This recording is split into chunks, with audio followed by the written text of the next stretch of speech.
2017లో తెలుగు గంగా ప్రాజెక్టులో పనిచేస్తూ 2002లో మన పిఆర్ డిపార్ట్మెంట్కి మన పంచాయతీ రాజ్ వ్యవస్థలో ఆయన పంచాయతీ సెక్రటరీగా ఆప్షన్ ఇచ్చి మన సచివాలయం దీనికి ఆయన జాయిన్ కావడం జరిగింది. దాదాపుగా 22 ఏళ్ళ సర్వీస్ ఆయనకు. కానీ నేను వచ్చి ఒక 5 నెలలు మాత్రమే ఇక్కడ అయింది.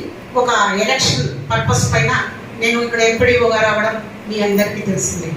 కానీ ఈ 5 నెలల్లో ఆయన దగ్గర ఉండేటువంటి, ఆయనతో పంచుకునేటువంటి విషయాలు మాట్లాడాలంటే చాలా మంచి వ్యక్తి, సున్నితమైన వ్యక్తి, ఏది గట్టిగా మాట్లాడేవాడు కాదు. ఏ పని ఉన్నా తనకు ఫోన్ ద్వారా చెప్పినప్పుడు ఖచ్చితంగా నేను ఇది చేస్తాను మేడం అనేవాడే, కానీ ఇది నేను చేయను అనేటువంటి ఎటువంటి పరిస్థితుల్లో కూడా ఆయన అనడం జరగలేదు. ఇంకొకటి చెప్పాలంటే గట్టిగా మాట్లాడేవాడు కాదు. అది మెయిన్గా ఈవెందో నిన్నటి రోజు కూడా నేను ఆయనతో మాట్లాడినప్పుడు కూడా గట్టిగా మాట్లాడడం నేనే చాలాసార్లు అన్నాను, ఏదయ్యా నువ్వు మాట్లాడేది కొంచెం గట్టిగా మాట్లాడు ప్రభాకర్, నాకు అసలు అర్థంగా అనకుంటే అంత భయస్తుడు అని మీ అందరికీ తెలియవరుస్తున్నా. నాకంటే కూడా మీ అందరికీ కూడా ఆయన దాదాపుగా 22 ఏళ్ళ సర్వీస్లో ఆయనకి మీతో పరిచయం చాలా ఉంటుంది. ఆయన గురించి మీ అందరికీ తెలుసు. ప్రతి వ్యక్తికి కూడా కొన్ని సందర్భాల్లో కొన్ని సంసార విషయాల్లో కొన్ని ప్రాబ్లమ్స్ వస్తూ ఉంటాయి, పోతూ ఉంటాయి. మనమందరూ కూడా ఆ సంసార విషయాల్లో కావచ్చు, ఆఫీస్ విషయాల్లో కావచ్చు, కొన్ని సమస్యల్ని ఎదుర్కొంటూ ఉంటాం, తప్పదు. కానీ తను ఏ సమస్య వచ్చినా కూడా చిరునవ్వుతోనే దాన్ని స్వీకరించినాడు, బాగా పనిచేసినాడు. తన సహచరులతో కూడా బాగా కలిగి ఉన్నాడు. కొంతమంది మన పంచాయతీ కార్యదర్శులతో మాట్లాడినప్పుడు కూడా ఎటువంటి పరిస్థితుల్లో మన ప్రభాకర్ గురించి తనకు సన్మానం చేయాలి, బాగా చేయాలి, ఆయనకి ఈ విధంగానే చేయాలి అనేటువంటి సంకేతాలు కూడా మన పంచాయతీ కార్యదర్శులు ఉన్న దగ్గర ఒక సందర్భంలో మాట్లాడినప్పుడు చెప్పడం కూడా జరిగింది. మనం ఎన్ని రోజులు పనిచేసినాం, ఎక్కడ పనిచేసినాం, ఎట్లా పనిచేసినాం అనేటువంటిది, ఎన్ని ఏళ్ళు ఎక్కువ చోట పనిచేసినాం అనేటువంటిది కాదు, కానీ మనం పనిచేసిన రోజులు ఎంత మంచి పేరు తెచ్చుకొని ఆ మండలం నుంచి మనం వెళ్తున్నాము అనేటువంటిదే ముఖ్య విషయం. ఈ సందర్భంగా నేను తెలియజేస్తున్నాను. ఎవరు మాట్లాడినా కూడా ప్రభాకర్ గురించి మాట్లాడినప్పుడు ఈవెన్ వాళ్ళ సచివాలయం స్టాఫ్ కావచ్చు, పంచాయతీ కార్యదర్శులు కావచ్చు, ఈఓఆర్డీ కావచ్చు, మన ఏఓ కావచ్చు, ఎవరైనా కావచ్చు, కానీ ప్రభాకర్ పైన నాకొక్కరు కూడా ఒక చిన్న విషయంగా కూడా ఈ విధంగా ఇట్లాంటి వాడు ఇట్లా పని చేయడు అనేటువంటి విషయాన్ని ఎప్పుడు నా దృష్టికి తీసుకురాలేదు. ఆయన కూడా పాపం చాలా సున్నితంగా, చాలా దీనిగా తన సర్వీస్ 22 ఏళ్ల సర్వీస్లో తన బాగా శ్రద్ధాశక్తులతో చేసుకొని వెళ్ళినాడు. ప్రతి ఒక్కరు కూడా రిటైర్మెంట్ అనేటువంటిది సర్వసాధారణం. కాబట్టి ఈరోజు ఆయనకి రిటైర్మెంట్ అనేటువంటిది ఈరోజు ఆయనకి కలిగింది. కాబట్టి మన మండల పరిషత్ తరఫున, అదేవిధంగా పంచాయతీ కార్యదర్శులు, సర్పంచులు అందరి తరఫున కూడా ఆయనకి ఈ సన్మాన కార్యక్రమాన్ని మనం చేయడం జరుగుతుంది. నేను చెప్పడం ఒకటే, ఈ 5 నెలల్లో నేను ఆయనతో పనిచేసే కాలంలో చాలా తను ఏదైనా చెప్పినా కూడా మేడం ఓకే అని అన్నాడే, కానీ ఇది కాదు అనేటువంటిది ఎప్పుడు ఎటువంటి పరిస్థితుల్లో కూడా ఆయన అనలేదు. కాబట్టి నేను ఎక్కడున్నా తను ఆయుర ఆరోగ్యాలతో, తన కుటుంబ సభ్యులతో, అందరితో కూడా హాయిగా తన శేష జీవితం గడపాలని నేను తెలియజేస్తున్నాను. ఎప్పుడు ఏది వచ్చినా కూడా, ఏ సమస్య వచ్చినా కూడా, నీ ఆఫీస్ పరంగా ఏది వచ్చినా కూడా, నేను ఇక్కడ నుంచి ట్రాన్స్ఫర్ అయిపోయినా నా సలహాలు ఏమన్నా కావాలన్నా కూడా ప్రభాకర్ని నాకు ఫోన్ చేసి తెలపాలని, నీకు ఏదన్నా ఉన్నప్పుడు ఖచ్చితంగా నా సహాయం ఉంటుందని ఈ సభాముఖంగా ఆయన తెలియజేస్తూ, ఆయనకు ఆరోగ్యాలు, ఐశ్వర్యాలు అన్ని కలగాలని ఆ భగవంతుని కోరుకుంటూ, ఆయన శేష జీవితం బాగుండాలని కోరుకుంటూ, ఈ అవకాశం కల్పించినటువంటి మీ అందరికీ కూడా ధన్యవాదాలు తెలుపుతూ ఇంతటితో నా ఉపన్యాసాన్ని ముగిస్తున్నాను. ఇప్పుడు మన ఈఓఆర్డీ గారిని మాట్లాడవలసిందిగా సచివాలయ వ్యవస్థ ఆనాడే అంటే ఇప్పుడుగే పంచాయతీ కార్యదర్శులు మొత్తం మెర్జ్ చేసేసి సచివాలయం ఆ రోజు 2002లోనే పెట్టారు. అప్పుడు రెవెన్యూ పనులు కానీ, పంచాయతీ కార్యదర్శి పనులు కానీ ఒకరికి ఇచ్చేవారు. అంటే భూములు, జనన మరణాలు, రెవెన్యూలో చేసేటువంటి ఎలక్షన్స్ కానీ ఏమి కూడా ఒకటే చేయాలి. పంచాయతీ కార్యదర్శి కూడా ఒకటే ఉండేవాళ్ళు. అలాగా ఒక 4 సంవత్సరాలు గడిచింది. తర్వాత రాజశేఖర రెడ్డి గారు ముఖ్యమంత్రి కావడము, మళ్ళా రెవెన్యూ వాళ్ళందరూ కూడా మాకు వద్దు, మేమందరం కంట్రోల్ ఆఫ్ ఎంఆర్ఓ, మాకు ఈ జాబ్ వద్దు అని చెప్పి రెవెన్యూ వాళ్ళు రఘువీరారెడ్డి మినిస్టర్గా ఉన్నప్పుడు వాళ్ళు మళ్ళా స్ట్రైక్ చేసేసి మళ్ళా back to pavilion revenue department వాళ్ళ రంగంలో అందించుకొని పోయినారు. లేకపోతే పటిష్టమైనటువంటి పంచాయతీరాజ్ డిపార్ట్మెంట్లో రెవెన్యూ వచ్చి విలీనమైంది. ఆ విధంగా రాజశేఖర రెడ్డి గారు మళ్ళీ విడగొట్టినారు. సరే, మళ్ళీ ప్రభుత్వం రాష్ట్ర ప్రభుత్వంలో మళ్ళీ సచివాలయాలు వచ్చినాయి. ఆ నేపథ్యంలో 2002లో సచివాలయ వ్యవస్థ ఏర్పడినప్పుడు సర్ప్లస్ స్టాఫ్ అంటే మిగులు సిబ్బంది ఎక్కడైతే ఉంటారో ఉద్యోగస్తులు, మీరు ఎవరైనా కూడా సచివాలయంలో పనిచేయడానికి సమ్మతి ఇస్తే తీసుకుంటాం, 10th క్లాస్ పాస్ అయితే చాలా అనే ఉద్దేశంతో చంద్రబాబు నాయుడు పిలిపించినారు. అప్పుడు తెలుగు వాళ్ళు, కాలేజీలో పనిచేసే ల్యాబ్ అసిస్టెంట్స్, లస్కర్స్, అటెండర్లు, వాచ్మెన్లు, బోరింగ్ మెకానిక్లు అందరూ కూడా 10th క్లాస్ చదివిన వాళ్ళందరూ కూడా పంచాయతీరాజ్లో వచ్చి గ్రామ సచివాలయంలో panchayat secretary grade 1, grade 2, grade 3, grade 4 ఈ 4 క్యాడర్లతో ఆనాటి కాలంలో వీళ్ళందరూ కూడా తెలుగులో పనిచేసే వాళ్ళందరూ కూడా పంచాయతీరాజ్లోకి వచ్చి విలీనమైపోయి దాదాపు 22 సంవత్సరాల నుంచి మనకు ఈయన సేవ చేస్తున్నారు పంచాయతీరాజ్ డిపార్ట్మెంట్లో. మనకు ఈయనకు అభినవ సంబంధం 22 ఏళ్ళ నుంచి ఈ పంచాయతీరాజ్ డిపార్ట్మెంట్లో జాబ్ చేస్తూ కొనసాగుతున్నాడు. ఇప్పుడు ప్రతి మనిషికి రిటైర్మెంట్ అనేది కంపల్సరీ కాబట్టి ఇప్పుడుండే స్పీడ్ యుగానికి ఇతనికి కొంచెం తేడా వస్తుంది. ఇతను చాలా మెతక, పల్లెల్లో ఏది కూడా డిస్ప్యూట్లు తెచ్చలేడు. అంటే తెచ్చలేంటి రాలేదు, అట్లా మాకు తెచ్చిపెట్టే సమస్యలు ఇప్పుడు ఉండే సమస్యలు చాలా ఉన్నాయి గ్రామాలలో. కానీ ఈయన ఎస్పెషల్లీ ఏమంటే ఈయన దగ్గర ఉండే గుణము చదువుకోపోతాడు, దాన్ని పెంచుకోడు, ఆర్గ్యుమెంట్ చేయడు, వితండవాదం చేయడు, కామ్గా సర్లేదా నీ ఇష్టం చేస్తా మేడం, చేస్తా సార్, నేను తలకాయ ఊపుతానే ఉంటాడు. అందువల్ల ఆయన ప్లస్ పాయింట్. మనందరికీ రాదు అట్లా ఆ టాలెంట్ అంటే ఇబ్బందులు పడతాం మనం. ఈయన అట్లా కాకుండా ఇబ్బందులు పడకుండా, ఎవరు ఇబ్బంది పెట్టకుండా, మాకు తలనొప్పులు తేకుండా, ఎలాంటి డిస్ప్యూట్స్ మధ్యలో క్రియేట్ చేయకుండా, అందరికీ అనుకోగా ప్రతి ఒక్కరూ ఆయన దగ్గరే మెతక మనిషి, ఆయన పాపం ఇబ్బందికరమైన వ్యక్తి కాదు మనమని. ఈవెన్ పబ్లిక్ కూడా మాకు కంప్లైంట్స్ రాలే ఇతని మీద, ఇట్లా చేస్తున్నాడు సార్, అట్లా చేస్తున్నాడు సార్, ఆఫీసులో ఇట్లా అన్నాడు అట్లా అన్నాడు, ఈ డబ్బు వాడుకున్నాడు ఆ డబ్బు వాడుకున్నాడు అనే కంప్లైంట్స్ మాకు లేవు. కాబట్టి కామ్గా జాబ్ చేసుకుంటా పోతున్నాడు. ఏది ఏమైనా కూడా రిటైర్మెంట్ కంపల్సరీ కాబట్టి ఈరోజు మనం ఇతన్ని గౌరవంగా పదవి విరమణ చేసే సందర్భంలో అందరూ చాలా మంది వచ్చారు, సంతోషము. అందరూ కూడా సెక్రటరీలు, సర్పంచులు వచ్చి ఈయన గురించి 4 మాటలు మంచి మాటలు చెప్పేసి ఈయన పదవి విరమణ చేసిన తర్వాత శేష జీవితం కూడా ఆయన ఆరోగ్యాలు ప్రశ్నించాల్సిన కుటుంబ సభ్యులందరికీ కూడా పేరు పేరున ధన్యవాదాలు తెలుపుతూ నేను ముఖ్యంగా అతిథి గారు మేడం గారికి, ఈఆర్డి గారికి, మరి ఏవో సార్ గారికి, ప్రభాకర్ సార్ గారికి, ఇక్కడ వచ్చిన అందరికీ నా నమస్కారం. ఈ ప్రభాకర్ సార్ పదవీ విరమణ దీనికి ఆయన గురించి చెప్పాలంటే చాలా సున్నితమైన మనసు. నేను ఎప్పుడైనా కోపడితే ఏమయ్యా ఇది చేస్తావు, అది చేస్తావు అని నన్ను ఎదిరించి మాట్లాడిన వాడే కాదు. ఈ 3 సంవత్సరాల్లో చాలా చదువుకుపోయేవాడు. ఏ సమస్య వచ్చినా కానీ అది చేయంటే చేస్తానయ్యా అంతవరకే అన్నాడు. కానీ ఆ సమస్యను బయట తీసుకొచ్చి లేనిపోయిన డిస్ప్యూట్లు బయట తీసుకొచ్చి పెట్టినవాడు కానీ కాదు ఆయన. ఇలాంటి వ్యక్తి మళ్ళీ మనకి ఎలాంటి వాళ్ళు వస్తారో తెలియదు. ఊర్లో సమస్యలు తీసుకొచ్చి పెట్టడము అటువంటివి ఉంటాయి కదా కొంతమందికి, అలాంటి వాడు కాదు. ఇలాంటి వాడు చాలా వ్యక్తిగత దూరం కావడం చాలా బాగా కూడా ఉంది. కాబట్టి ఇంతతో ఈ సమావేశం. ఈ యొక్క రిటైర్మెంట్ అనేది ప్రతి ఉద్యోగికి సర్వసాధారణం. ఈ యొక్క ప్రభాకర్ సార్ మేము ఎప్పుడు ఇక్కడ పవన్ పాట కలిసినా కూడా సార్ ఒకటే మాట వినేవాడు, బయటికి అవసరం పడినా అని.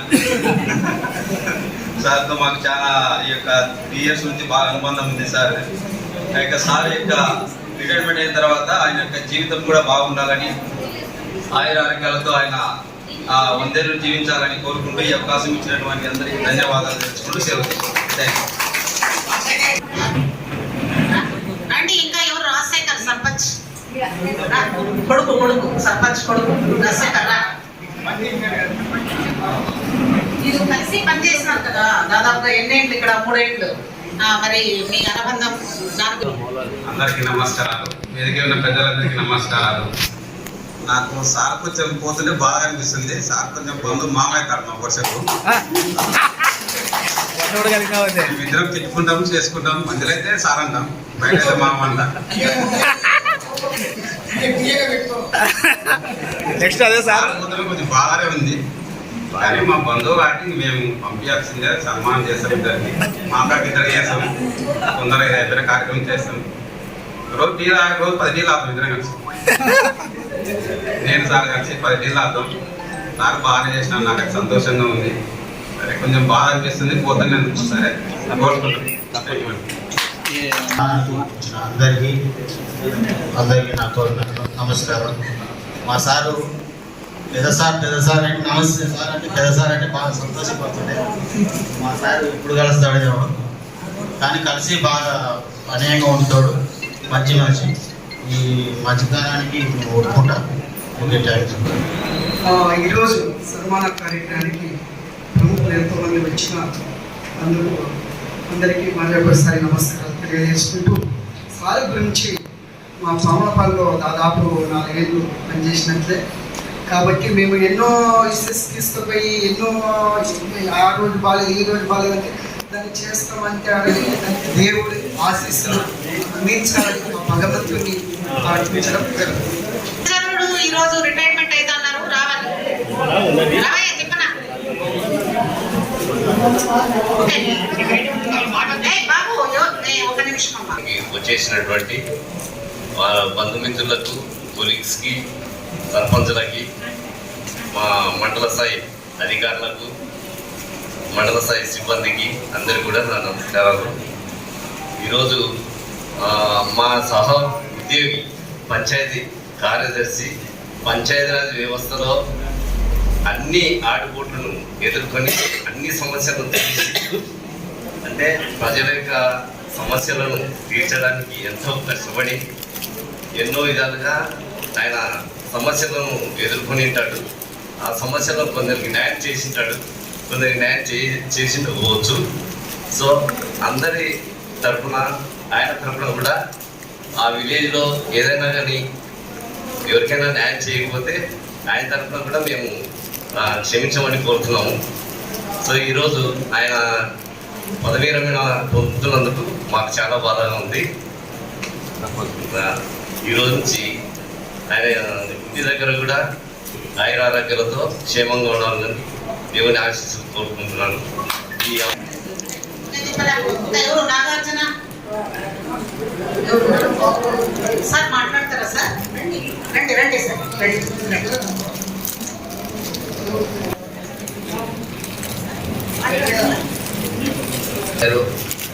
వేదిక ముందున్నటువంటి సార్ ప్రభాకర్ సార్ గారి బంధువులు, శ్రీదేవి విలాసులు, ఇక్కడ ఉన్నటువంటి ఉద్యోగస్తులు అందరికీ నమస్కారం. నేను రిటైర్డ్ హెడ్ మాస్టర్ను. నా పేరు జె కృష్ణమూర్తి, రుద్రవరం సొంత ఊరు.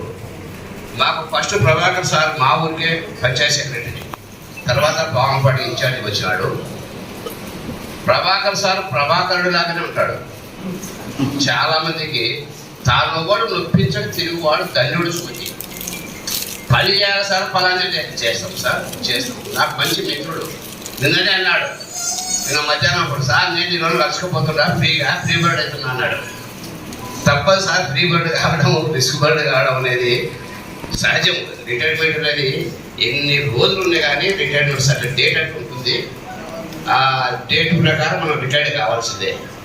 ప్రభాకర్ సార్ గురించి చెప్పాలంటే చాలా సుసిమెత్తని మనిషి. పిల్లోడు అడిగినా సమాధానం చెప్తాడు, కానీ అన్ని ఆల్మోస్ట్ పాజిటివ్ ఉంటాయి. వ్యతిరేకంగా మాట్లాడు, నేను చేయనుకో. కొంచెం చూసిన పంచాయతీ సెక్రటరీని రెగ్యులర్గా ఎక్లెస్గా మాట్లాడుతుంటారు. కానీ ఈయన మాకు వచ్చినప్పటి నుంచి కూడా చాలా మంచిగా ఒబిడియంట్గా సర్పంచులకు కానీ గ్రామస్తులకు కానీ ఇంటి ముందర నీళ్ళు అయినా సార్, ఏం సార్ చూస్తా రేపు చేస్తారా సార్, ఆ విధంగా ఒబిడియంట్గా బతికినాడు. తర్వాత ఆయన శేష జీవితం ఆయురారోగ్యాల ఐశ్వర్యాలతో కూడాలా. తర్వాత ఆయన ధర్మపత్ని కూడా పిల్లలు కానీ ధర్మపత్ని కానీ ఆయనకి ఎలాంటి ఇబ్బంది కలగకుండా శేష జీవితంలో అన్ని విధాలా సహకరించి మంచిగా ఆయన ఇప్పుడు ఎట్లా చేస్తున్నారో అదేవిధంగా సహకరిస్తారని కోరుకుంటూ ఈ అవకాశం ఇచ్చినటువంటి పెద్దలకు నా నమస్కారం తెలుసుకోవాలి. మనకు అధ్యక్షత వహించిన ఎంపీడీఓ మేడం గారికి, ఈవార్డు సార్ గారికి, ఏఓ సార్ గారికి, మరియు ఇక్కడికి వచ్చేసినటువంటి సర్పంచులకి, ఇతర బంధువర్గానికి, పంచాయతీ కార్యదర్శులకి, ఇతర స్టాఫ్స్ అందరికీ కూడా నా యొక్క నమస్కారాలు. సార్ యొక్క సున్నితత్వము, మంచితనం గురించి చాలామంది చాలా రకాలుగా చెప్పినారు. సార్కి వృత్తిపరంగా అంటే కూడా వ్యక్తిగతంగా చాలామంది అభిమానులను, ఆప్తులను సంపాదించుకున్నటువంటి వ్యక్తి. చాలామందితో కూడా తన యొక్క సహచర జీవితాన్ని ఎంతో మంచితనంగా, ఎంతో గొప్పగా, ఎంతో అందరికీ మంచి చేసినటువంటి వ్యక్తే కదా.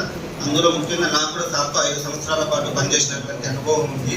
ఈ మండలానికి ఫస్ట్ నేను రావడానికంటే కూడా ముందు 1 సంవత్సరం పాటు ప్యాపిల్లో పనిచేసినప్పుడు నాకు ట్రాన్స్ఫర్ విషయంలో కొంత గందరగోళం ఏర్పడినప్పుడు కూడా నాకు ఒక మంచి సలహా ఇచ్చి, నువ్వు ఫలానా ఊరికి వెళ్ళు, ఆ ఊరు నీకు బాగుంటుంది అని చెప్పి సలహా ఇచ్చినటువంటి వ్యక్తి ప్రభాకర్ సారే.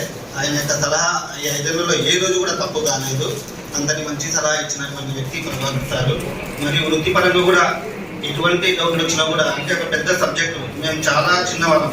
సార్ దాదాపు సుదీర్ఘంగా 37 సంవత్సరాల పాటు ఉద్యోగాన్ని చేసినటువంటి వ్యక్తి. అంటే మా వయసు కూడా సరిపోదు సార్ యొక్క అనుభవంలో. చాలా చిన్న వయసులో వచ్చినటువంటి, చాలా చిన్న వయసులోనే సార్ కూడా డ్యూటీకి వచ్చి చాలా మంది యొక్క పల్లెటూళ్ళలో చాలా రకాలుగా ఉంటారు. అటువంటి వ్యక్తులందరినీ ఎదుర్కొని కూడా మాలాంటి వ్యక్తులకు ఎంతో మంచిగా సలహా ఇచ్చేవారు. అంటే ఇటువంటిప్పుడు ఇలా వెళ్ళొద్దు, మీరు ఇబ్బంది పడతారు, ఈ సమస్యని ఇంతవరకు తీసుకురావద్దండి, ఇక్కడే కట్ చేసుకోండి, మీరు ఎందుకు ఇంత ఇబ్బంది పడుతున్నారో అవసరం లేదు, ఈ సమస్యను ఎవరికి చెప్పుకోవాలి అనేటువంటి ఒక మంచి సలహాలు ఇస్తూ మమ్మల్ని నడిపించినటువంటి వ్యక్తి ప్రభాకర్ సారు. ఈరోజు సార్ రిటైర్మెంట్ అనేది కూడా నిజంగా అందరి లెక్కనే మాకు ఒక మా కొత్తగా ఉద్యోగంలోకి వచ్చినటువంటి వ్యక్తులకు కానీ, సలహాలు తీసుకునేటువంటి వ్యక్తులకు కానీ చాలా ఇబ్బందికరమే.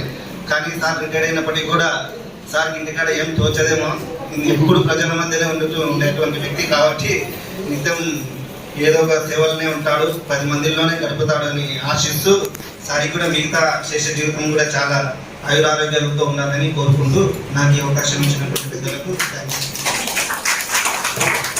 రిటైర్డ్ అయినటువంటి సన్మాన కార్యక్రమానికి వచ్చినటువంటి ప్రతి ఒక్కరికి వందనాలు తెలుపుతున్నాం. మేము జర్నలిస్టుల తరపున గత 5 సంవత్సరాల నుంచి ఇక్కడ పనిచేసిన అందరికీ మాకు ఉన్నటువంటి అందుకు ఏంటంటే, చాలామంది ప్రభాకర్ సార్ ఎక్కడ ఉంటాడు అని అనేవాళ్ళు. దానిపై నేను స్పందించి ఒక వార్త పెట్టినా, ప్రభాకర్ సార్ హోటల్లో ఉండేవాడు అని. అందరు చూసి ఏంది ప్రభాకర్ సార్ హోటల్ ఉంటాడా, ఆఫీసులో ఉంటాడా అని. అంటే నమ్మడానికి అనేది సీరియస్ అవును. తర్వాత ఆయన కలిసి, సార్ దీని గురించి కదా వివరణ ఏంటి సార్, ఏది మరి వార్త పెట్టంటే ఆయన ఒక మాట చెప్పినాడు, రాసింది కరెక్టే, తప్పు కాదు. నేను సచివాలయానికి పోవాలంటే దాదాపు 1 కిలోమీటర్ ఉంది. ముసలిళ్ళు ముట్టుకోళ్ళు ఎవరైనా రావాలంటే చాలా ఇబ్బంది పడతారు. ఆ సెంటర్లో ప్లేస్లో నేను ఉంటే నీ సంతకం అయినా కానీ ఏదైనా సలహా కానీ నేను చేయగలుగుతా. అంత దూరం రాలేదు కాబట్టి నేను విన్నా, కాబట్టి మీరు ఆర్డర్ రాసినారు. ఆ వార్త మాకు ఉంటే అనుబంధానికి ఈ రోజు వరకు కూడా మేము ఫ్రెండ్స్ సర్కిల్ అయితే తిరుగుతూ ఉంటాం. Thank you. ఇక్కడ వచ్చిన ప్రభాకర్ సార్కి ధన్యవాదాలు.